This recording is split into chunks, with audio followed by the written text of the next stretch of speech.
Romanos, capítulo 1, versículo 19 al 21, ¿ok?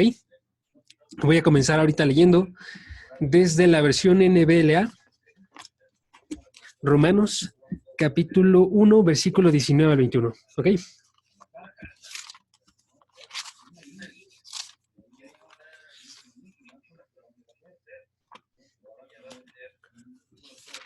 Aquí está, ok. Versículo 19, ok. Vamos a comenzar. Dice, pero lo que se conoce acerca de Dios es evidente dentro de ellos, pues Dios se lo hizo evidente, porque desde la creación del mundo, sus atributos invisibles, su eterno poder y divinidad, se han visto con toda claridad, siendo entendidas por medio de lo creado, de manera que ellos no tienen excusa. Ahorita estamos continuando con nuestro estudio de Romanos. El versículo pasado y lo que hablamos la vez pasada era del versículo 18, ¿sí? Tuvimos dos sesiones acerca del versículo 18. En una, el punto era que estábamos viendo que hay una ira de Dios que se está presentando hoy en día hacia todas las personas. ¿Por qué? Nos lo vimos en la segunda parte, porque ellos detienen con injusticia la verdad, ¿sí? Entonces hay una ira que se está presentando de parte de Dios, la cual está permitiendo que las personas pequen. Es una forma muy interesante de ira, porque lo que realiza, en vez de realizar una acción activa en la cual Él va en contra de nosotros, mostrando esa ira en cosas, por ejemplo, enfermedades, por ejemplo, en muerte, la ira que está mostrándonos este capítulo de Santiago, porque esas muestras también son ira, la ira que nos está hablando, Romanos, Pablo nos está diciendo de una ira particular en la cual Él nos entrega, ¿sí? Romanos capítulo 1, versículo 26, que diga 24, Dios vio a bien entonces, porque ellos no estaban glorificándole y honrándole, le entregaron. Versículo 26, le entregaron. Versículo 28, Dios los entregó, ¿sí? Dios entrega a las personas cuando ellas no quieren escuchar a Dios. Y esto es algo que es real para todos nosotros. Entonces vemos este capítulo se convierte en la base de lo que va a suceder en el capítulo 2 y en el capítulo 3. Y en el capítulo 3, versículo 9 y 10, Dios dice, ellos no tienen excusa. Todos se han hecho inútiles. No hay nadie que entienda, no hay nadie que busque a Dios, nos dice el versículo 10. Entonces estamos hablando de una ira que está actuando hoy, presente, y estamos viendo el problema más grande que existe. Ahora, la Biblia entonces nos está hablando acerca del problema más grande que existe, mientras que nosotros pensamos en realidades grandes como nuestra forma de vivir, cómo es que vamos a casarnos, nada se compara a Dios, ¿sí? Ninguna de esas cosas se compara con la realidad de que Dios existe, y esa es la verdad más increíble que existe. La Biblia entonces tiene su enfoque siempre en Dios, y la Biblia siempre está viendo cómo todo se relaciona con Dios. ¿Ok? Ahí tengo unas ideas. Primera, la Biblia se enfoca en Dios. Siguiente, la Biblia ve cómo es que todo se está relacionando con Dios. Esta forma de ira surge porque la relación con Dios del hombre es incorrecta, ¿sí? No es una relación como debería de ser. No están viendo la autoridad de Dios, no están viendo esta atmósfera de grandeza en Dios, sino que nos dice el versículo 23, se están oscureciendo en sus pensamientos, se están haciendo vanos y se preocupan más bien por lo que hay aquí adentro, lo que hay allá afuera en el mundo, pero no se preocupan por la forma en la que ellos están observando a Dios, sino que se colocan a sí mismos en el centro. Absolutamente todos nos colocamos a nosotros en el centro, ¿sí? Entonces, ninguno de nosotros tenía una excusa para no recibir esta ira. Cuando fue recibido por Dios, fue porque Él se acercó con una decisión de amor y nos mostró a través de esta palabra seriedad y grandeza y una altura tremenda de quién es Él. Ese es el evangelio que vimos en el versículo 16 y 17, ¿sí? Si pueden checar el versículo 16 y 17, nos está diciendo de antemano, antes de decir, Pablo se muestra ira, nos está diciendo Pablo, versículo 16, no me avergüenzo del evangelio, pues es el poder de Dios para salvar, ¿sí? Y luego va a decir de qué va a ser salvado la gente, va a ser salvada de la ira. Y este evangelio, esta palabra es el poder de Dios que está actuando para salvar a todo el que cree, primeramente al judío y también al griego, eso significa todo el mundo. Versículo 17, porque en este evangelio se revela justicia dentro de nuestros corazones para que Dios la observa, y entonces cuando Dios la observa, Dios ve personas justas delante de él, no por sus acciones, sino porque él dio esa justicia. ¿Ok? Ahora, entonces, ¿qué pasa en el versículo 19 y el versículo 21? Pasa que esta conclusión de la ira de Dios se revela, tiene una objeción. Tiene una objeción que puede ponerse en las líneas de una pregunta del corazón humano, que diga, ¿qué pasa con aquellos que no tienen la verdad? Esto lo preguntan las personas. ¿Qué pasa con aquellos que no tienen la verdad de Dios? ¿No tienen ellos entonces una excusa legítima para poder protestar contra la ira de Dios? ¿No existe una razón por la cual ellos pueden decir, yo no merezco esta ira, porque yo no soy igual que tú, que tienes tu Biblia y que has recibido este mensaje de Dios y que no le estás haciendo caso y que por tanto tú mereces más esta ira que yo? Y la forma en la que entonces contesta Pablo es con unos argumentos que están divididos en 3 puntos que vamos a ver ahorita, que responden del versículo 19 al 21. Y su conclusión de Pablo, versículo 21, no hay excusa para nadie. Absolutamente todos merecen que Dios se enoje con ellos y que los castigue por ocultar la verdad. ¿Sí? Otra forma de esta pregunta, la primera pregunta era, ¿qué pasa con aquellos que no tienen la verdad? ¿O no tienen una excusa legítima para protestar? La siguiente pregunta la hemos realizado nosotros, estoy seguro, es ¿qué pasa con las personas que aún no han sido alcanzadas por el Evangelio? Ahora, para estos dos grupos, para ambas preguntas, la respuesta es la misma. Y entonces Pablo también aborda esta cuestión en el capítulo 2, versículo 11 al 16, ¿sí? ¿Qué pasa con las personas que no han sido alcanzadas por el Evangelio? Capítulo 2, versículo 11 al 16. Y más específicamente voy a leer el 11 y el 12 para que veamos una forma de esta respuesta. ¿Ok? Versículo 11 y 12 dice, porque en Dios no hay acepción de personas. Dios no es injusto con las personas. Dios no actúa separando a las personas. Versículo 12, pues todos los que han pecado sin la ley también perecerán. ¿Sí? Independientemente de si tenían la ley, también perecen. Y todos los que han pecado bajo la ley, por la ley serán juzgados. ¿Sí? Dios no actúa injustamente, sino que esto se mantiene en verdad en todas las personas y nadie, absolutamente nadie, tiene una excusa para levantar en contra de Dios. Si nosotros ponemos a las personas dentro de un juicio, y eso es lo que realizamos nosotros cuando pensamos en este tipo de argumentos, nosotros nos colocamos en un juicio en el cual tú estás yendo y acusando a Dios de algo y Él está defendiéndose, y Él no es alguien contra quien tú puedas ir en contra, porque Él tiene toda la verdad. Y entonces más bien lo que deberíamos hacer nosotros es enfocarnos en conocer esta verdad, reorganizar nuestros pensamientos, darnos cuenta que nosotros somos menos inteligentes y menos hábiles y no tenemos la imagen completa, y que Dios nos muestre todas sus evidencias de defensa y nosotros las aceptemos y podamos recibir esto y más bien utilizarlo. ¿Ok? Entonces ahorita quiero ver estos 3 pasos que van a surgir con la conclusión de Pablo, y quiero que los veamos también desde un punto en el cual como cristianos lo podemos ocupar para la forma en la que evangelizamos. ¿Ok? Entonces vamos a hacer esas 2 cosas. Si quieren, ya había hecho una prédica de esto que está dentro de mi canal de YouTube y lo pueden checar si gustan, que tiene un título acerca de la revelación general. ¿Sí? Entonces ahí voy en una forma hacia estos versículos. Ahorita vamos a hablarlo de otra forma para que si estuvieron la vez que prediqué de esos versículos, tengan algo nuevo también para escuchar, ¿sí? Y que vean que hay muchas profundidades dentro de estos versículos para poder seguir avanzando, ¿ok? Entonces vamos a realizarlo de 2 formas. Primeramente, vamos a ver estos versículos y ver los 3 pasos en un sentido contrario. Ya les dije, en el versículo 21 viene la conclusión. Y luego vamos a irnos hacia atrás, observando cuáles son los argumentos. Y luego vamos a ir del otro lado, desde los argumentos del primer paso, segundo paso, tercer paso y hasta la conclusión. ¿Sí?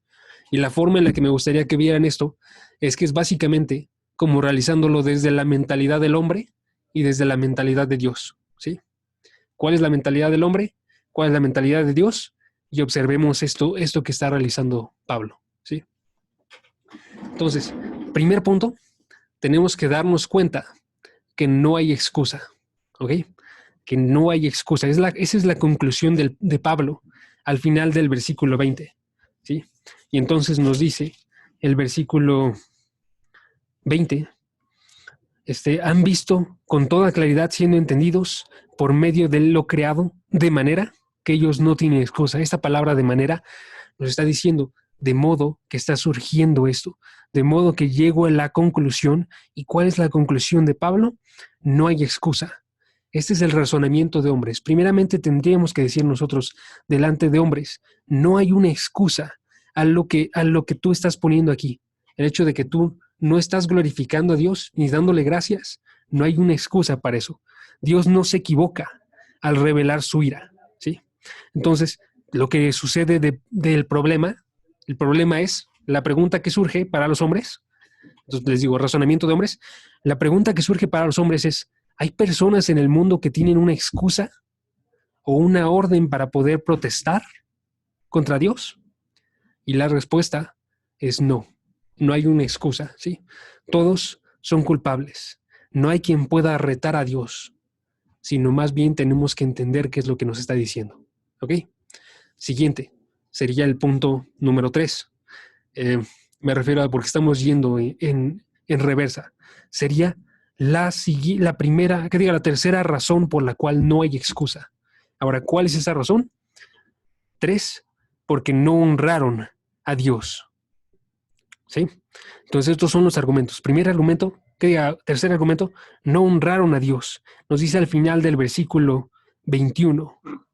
Pues, aunque conocían a Dios, no le honraron como a Dios, ni le dieron gracias, dice el versículo 21, al final, ¿sí? No le honraron ni le dieron gracias. Estamos hablando, esta parte de honrar y dar gracias es algo que estaba haciéndose en relación a Dios como digno, algo que merecía a Dios, algo que tenía que realizar las personas con Dios. Si no le glorifican, no le dan gracias, y entonces observamos el mundo, y en ninguna parte del mundo de forma natural Dios recibe la gloria, ¿sí? Menos que reciba la gloria que justos le tienen que dar. Entonces, ¿cómo vemos esto? Quiero que nada más reflexionemos un ratito en esto. ¿Qué significa esto? Vemos a gente que no está viendo el hecho de que ellos dependen de forma completa de Dios. Dependen de forma completa de Dios, ¿sí? ¿Cómo se ve esto? Porque se agobian por el trabajo, porque se llenan de vanidad en sus corazones por su pareja, o sea, si tendrán una pareja o no tendrán una pareja, porque están llenos de ira en sus corazones contra la vida que tienen, en vez de decir, gracias por la vida que estoy llevando ahorita, porque puedo respirar, por lo que tengo yo en cualquier nivel en el que me encuentre. Tenemos a gente que está de forma desagradecida o que no tiene ningún pensamiento de dependencia con Dios, ¿sí? Entonces ahí veo dos problemas. Uno, la falta de agradecimiento, que se ve más bien un odio en contra de Dios y una culpa hacia Dios, o el hecho de que no se le considere ni siquiera dentro de la imagen, ¿sí? ¿Cómo se ve que hay una falta de gratitud? Porque se odia a Dios o porque ni siquiera entra dentro de la imagen de cómo es que somos sostenidos. Nosotros, dicen entonces, nacimos a partir del azar. Nosotros nacimos a partir de una evolución que fue realizada sin propósito. Nosotros somos sostenidos por nuestras fuerzas y nuestros pensamientos y nuestros trabajos y nuestra educación, y no pensamos en Dios, ¿sí? Entonces ahí están dos problemas. Ahora, tercer problema que veo ahí también, la otra parte dice, no le honraron como a Dios, ¿sí? Entonces, algo que surge aparte de la falta de gratitud con Dios, es que no nos damos cuenta de que si hay un Dios, nosotros tendríamos que reaccionar de cierta forma a Él. No solamente dependientes porque literalmente Él nos entrega todo, sino dependientes porque Él merece absolutamente todo. Si Él entrega todo y es un gran rey y nosotros pagamos impuestos a nuestro gobierno porque podemos vivir aquí, no vemos que Dios es más grande que cualquier gobierno porque Él está literalmente gobernando arriba de todos ellos. Él merece aún más que todos, ¿sí? No se le honra a Dios como Dios porque vivimos una vida que está viendo como todo lo demás superior a Dios, ¿ok? Entonces les digo, esta parte de honor y de honra sería verlo como Dios y en vez de eso vemos a otras cosas como mayores que Dios. ¿Qué ocupa tu tiempo hoy en día? ¿Qué ocupa tus pensamientos? ¿Estás pensando en otras cosas más grandes que Dios? ¿Te pasas un mayor tiempo observando series, observando cosas de tu vida, de tu matrimonio, de tu escuela, de tu trabajo, de lo que observas a Dios? Sí, estás honrando estas cosas como mayores que Dios cuando ellas están muy, muy por abajo. ¿Sí? Ok. Segundo argumento. Nos dice, ellos lo conocían. Ese es el segundo argumento. ¿Ok? Repito, estoy yendo en reversa. La conclusión era, sin excusa. El tercer argumento es, no honran a Dios. El segundo argumento es, ellos lo conocían a Dios. ¿Sí? Entonces, la cosa de este argumento, de el tercero, no honran a Dios, sería que la pregunta que podemos decir entonces nosotros es, ¿tenían esa verdad ellos acerca de Dios? ¿Eran responsables de reconocer y honrar y dar gracias a aquello que no conocían? ¿O qué sucede aquí? Y la forma en la que responde Pablo es que Pablo está diciéndonos ahorita, como dice el versículo 19, que ellos conocían a Dios, que absolutamente todos conocen a Dios, ¿sí? ¿Qué dice aquí? Versículo 19, para que veamos, ese es versículo 19, versículo 20 y versículo 21, todos lo mencionan. Versículo 19, pero lo que se conoce acerca de Dios, lo que se conoce acerca de Dios es evidente dentro de ellos, y este dentro de ellos, si quieren colocarlo, significa más bien entre ellos, algo así como entre un grupo de ellos, ¿sí? O sea, de forma grupal, tenían esta verdad, ¿ok? Lo que se conoce acerca de Dios es evidente dentro de ellos, ¿sí? Versículo 20. Sus atributos invisibles, su eterno poder y deidad, se han visto con toda claridad, siendo entendidos, ¿ok? Chequen ahí las palabras clave.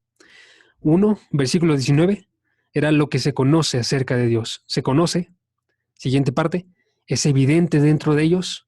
Versículo 20, es sus atributos invisibles se han visto con toda claridad. Es la parte importante, se han visto con toda claridad.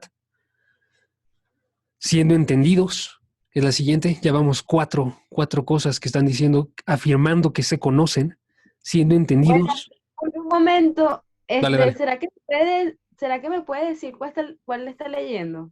Claro que sí. Romanos capítulo 1, versículo 19 al 21. Ok, gracias. Ya estás, Joliver. Una disculpa. Romanos, no voy a salirme de estos versículos, por cierto. Todo el estudio ahorita vamos a estar dentro de estos versículos. Versículo 19, entonces también si pueden acompañarme con sus ojos. Versículo 19 nos dice la primera, dice lo que se conoce. Siguiente, es evidente dentro de ellos. Versículo 20, las cosas invisibles se han visto con toda claridad. Y siguiente, siendo entendidas. Versículo 21, aunque conocían a Dios, ¿sí? Entonces tenemos ahí 5 veces en las cuales Pablo está mencionando esta idea de conocer a Dios, ¿sí? En la parte del versículo 19 nos habla de una idea grupal, en la parte del versículo 20 nos habla, dice, con claridad, o sea, no era algo que era difuso, sino algo que era claro, ¿sí? Versículo 21, pues aunque conocían a Dios, ¿no? Y entonces dice, lo que se puede conocer es evidente dentro de ellos. ¿Y se conoce esto? ¿Qué es? ¿Qué es lo que se conoce? Para, para dar esta idea general, lo que se conoce es eterno poder y deidad. ¿Ok? Y chequen esto. Eterno poder, deidad. ¿Cuál es la respuesta que tenían que tener? honra, gratitud. ¿Ok?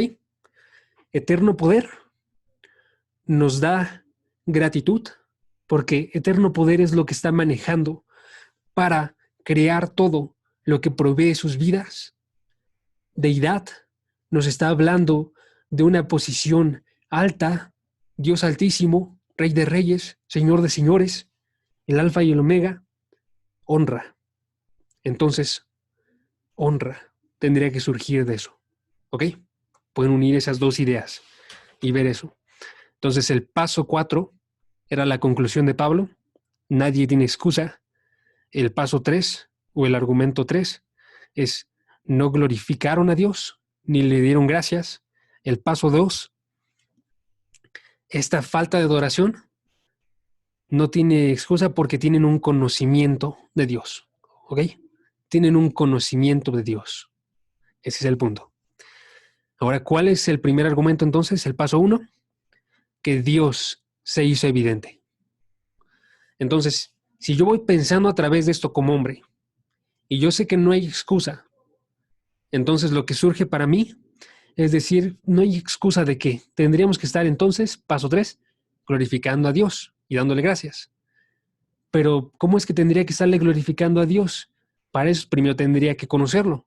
Paso 2, lo conocieron. Ahora, ¿cómo es que lo conocimos? ¿Por qué es que llegó este conocimiento a nosotros? Y sigo pensando yo como hombre, porque Dios lo dio a conocer.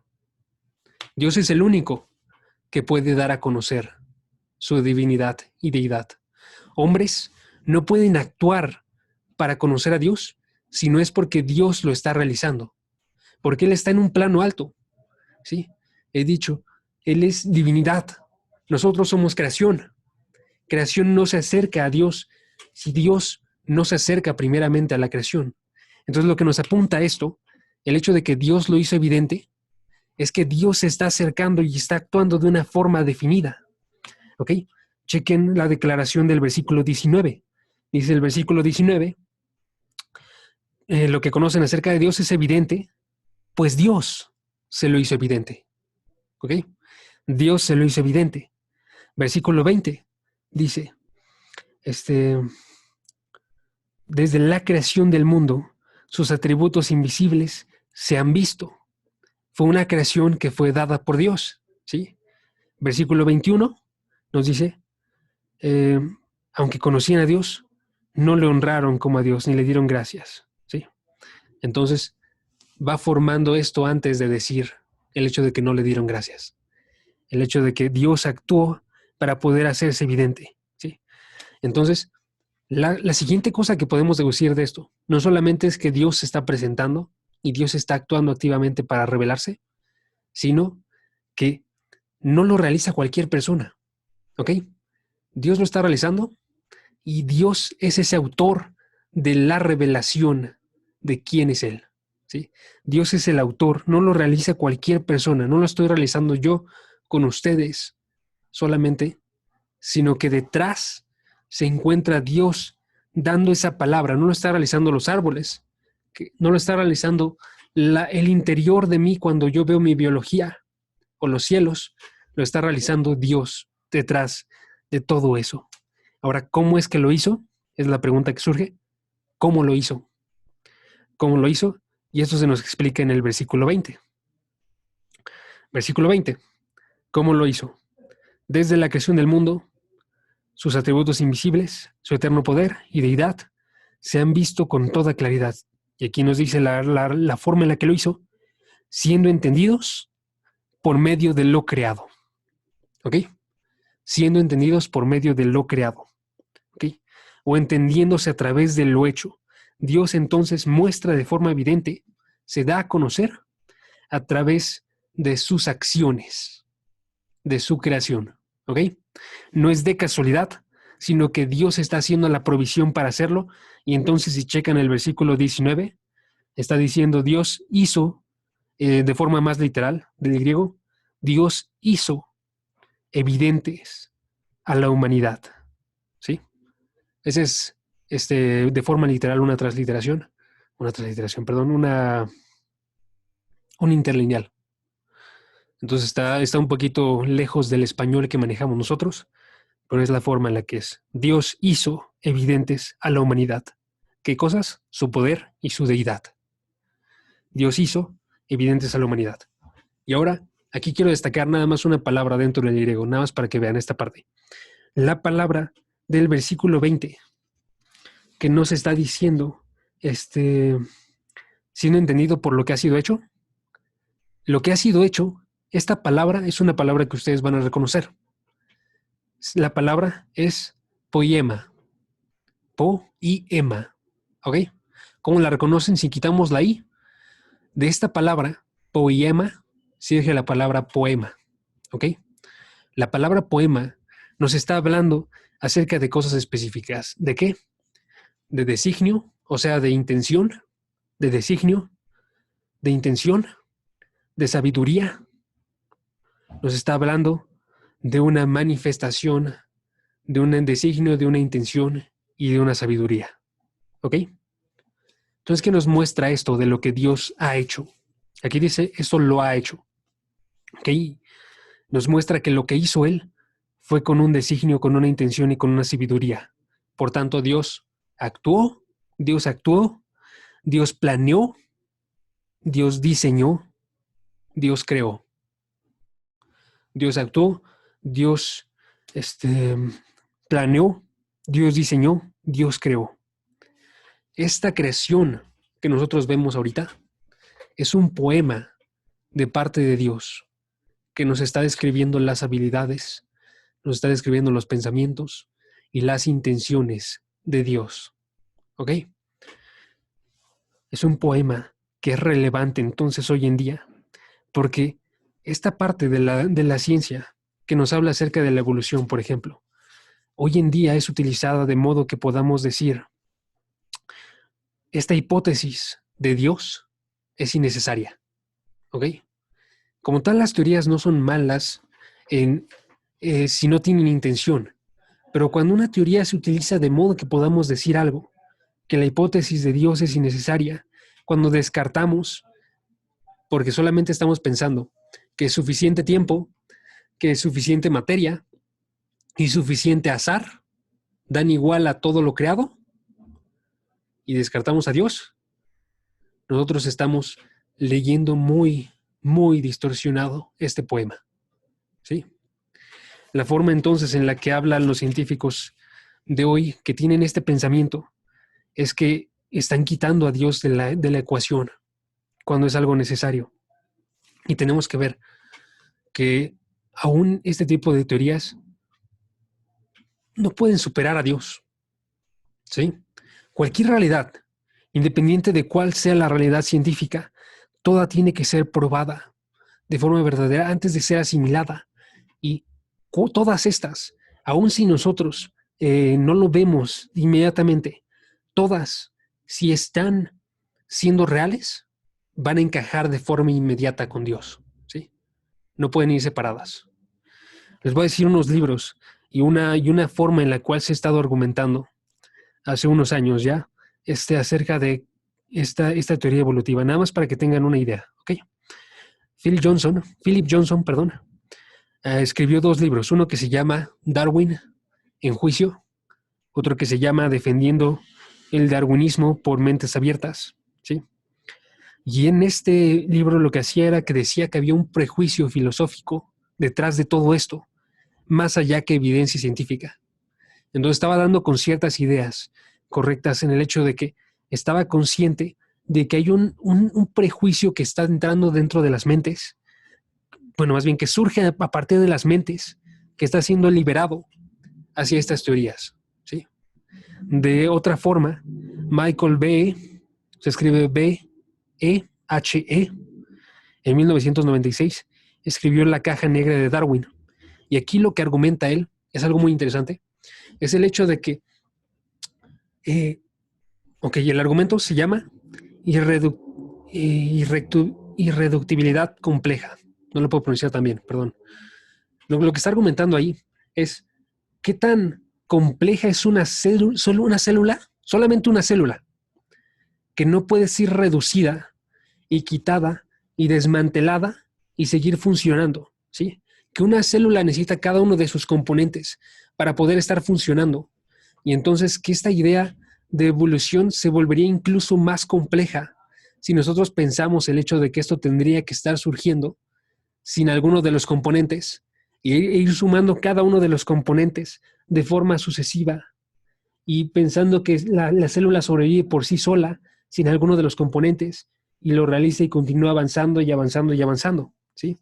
Lo que argumenta él entonces es que esta gran cantidad de partes que forman una célula, todas están unidas y trabajan juntas. Y si alguna parte está ausente, la célula simplemente deja de vivir, deja de existir, deja de funcionar de forma completa.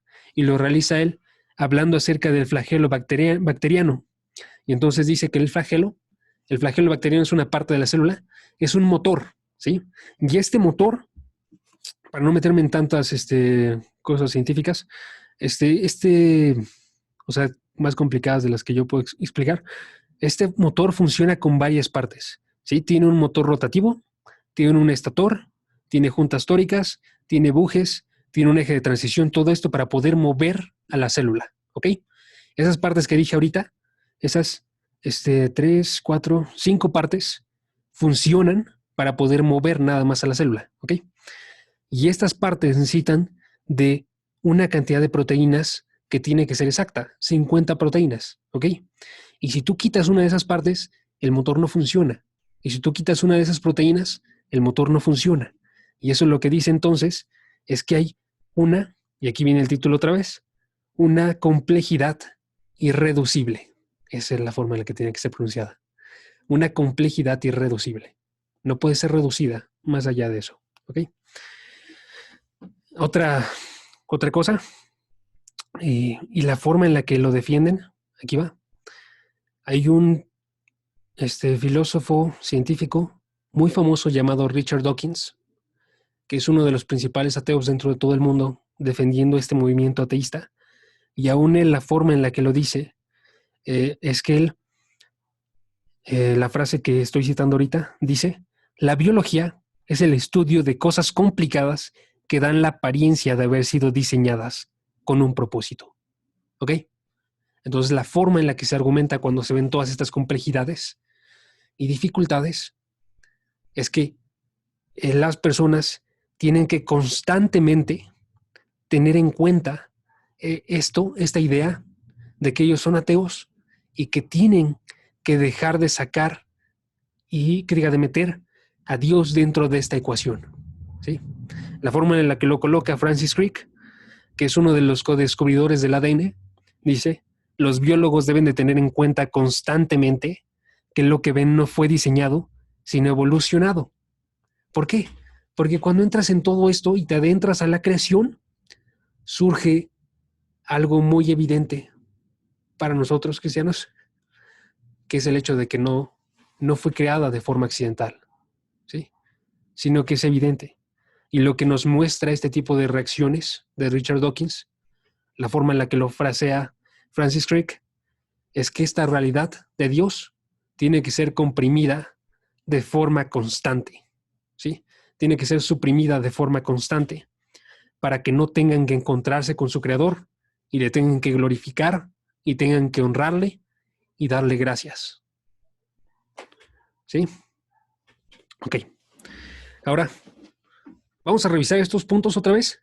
Ahora, en la lógica de Dios y utilizarlos nosotros, y para ver cómo nos ayudan a nosotros en nuestro evangelismo. ¿Ok? Les había dicho ahorita, la lógica que vimos nosotros es la lógica de hombres. Yo tengo la realidad y voy pensando y razonando a través de ella y sacando las conclusiones. Pero ahora, ¿cómo es que actúa Dios? ¿Ok? ¿Cómo es que actúa Dios? Lo que vemos es que, primeramente, Dios es creador. Dios ha actuado. Dios dice, yo voy a hacer evidente mi poder para que conozcan todos, absolutamente todos, que yo soy el creador, que yo diseño con un propósito, que yo estoy realizando un poema para las personas, para que ellos puedan comprender esto, y en donde sea que estén entonces, donde sea que estén, Todas las personas tienen este conocimiento. Ahora, ¿qué nos dice eso para nosotros? La aplicación. 1, tú no llegas a un lugar y anuncias algo que no conocen. Tú cosechas, esta es la aplicación, tú cosechas donde otro ha sembrado. ¿Ok? Esa es la aplicación. Tú cosechas donde otro ha sembrado, porque Dios ya sembró una palabra dentro de los demás.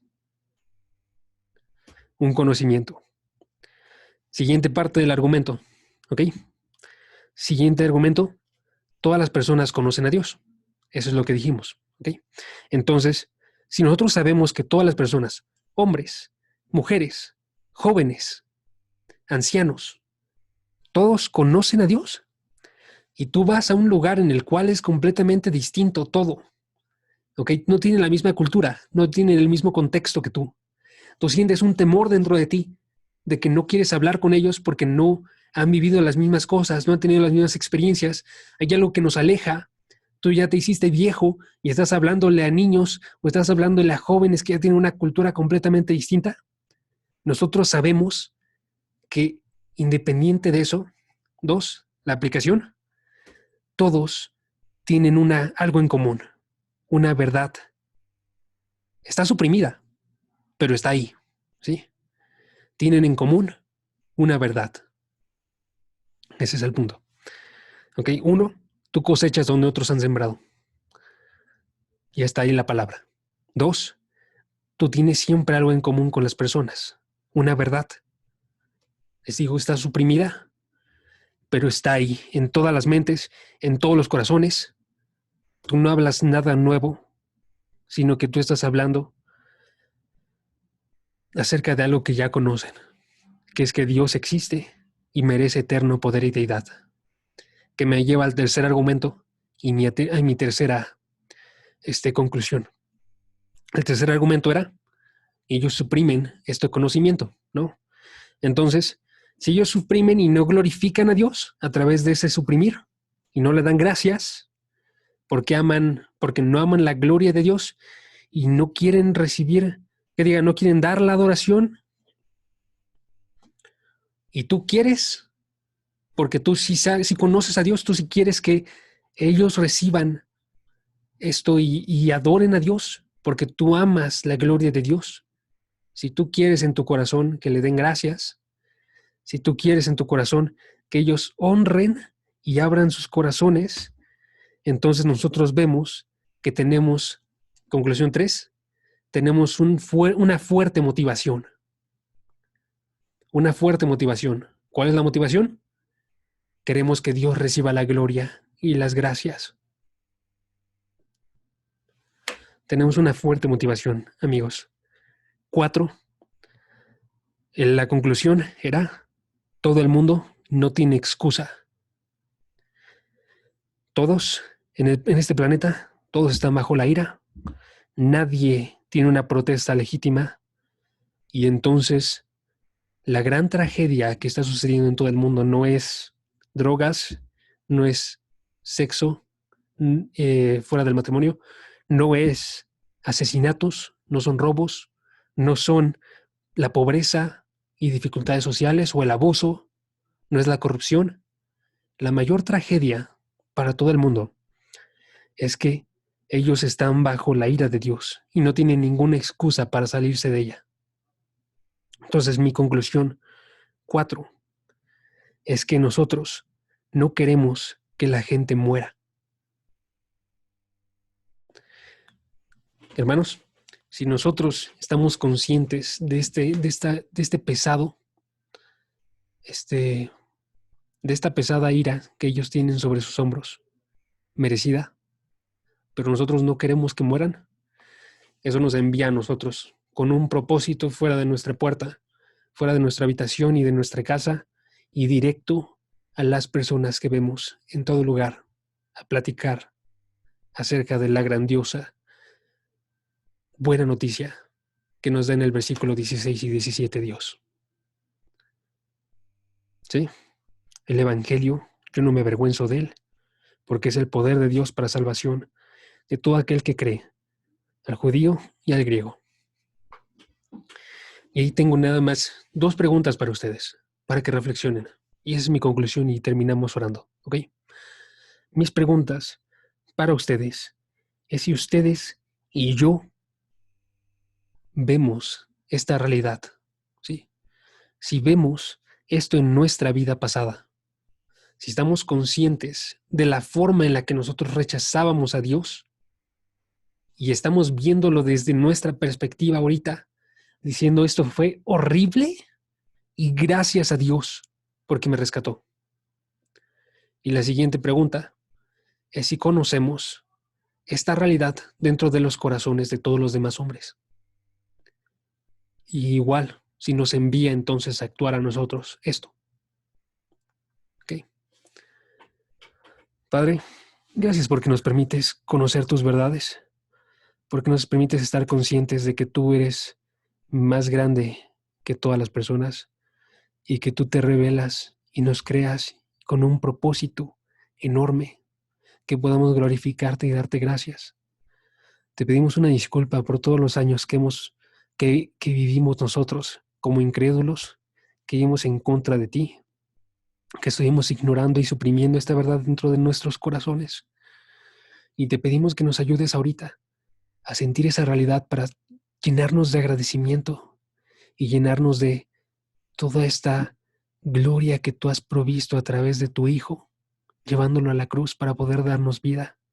Que veamos que eso es un mayor amor que cualquier otro amor que existe en este mundo y que no nos lo mantengamos solamente para nosotros, sino que si vemos que este es el más grande amor que hemos experimentado nosotros, que podemos tener una relación contigo, digamos a las demás personas, escucha de mi Dios y recíbelo, que podamos hacerlo de rodillas y llorando con fuerza y honestidad, porque queremos que ellos también vivan de forma completa y porque queremos que tú seas honrado y glorificado como se debe.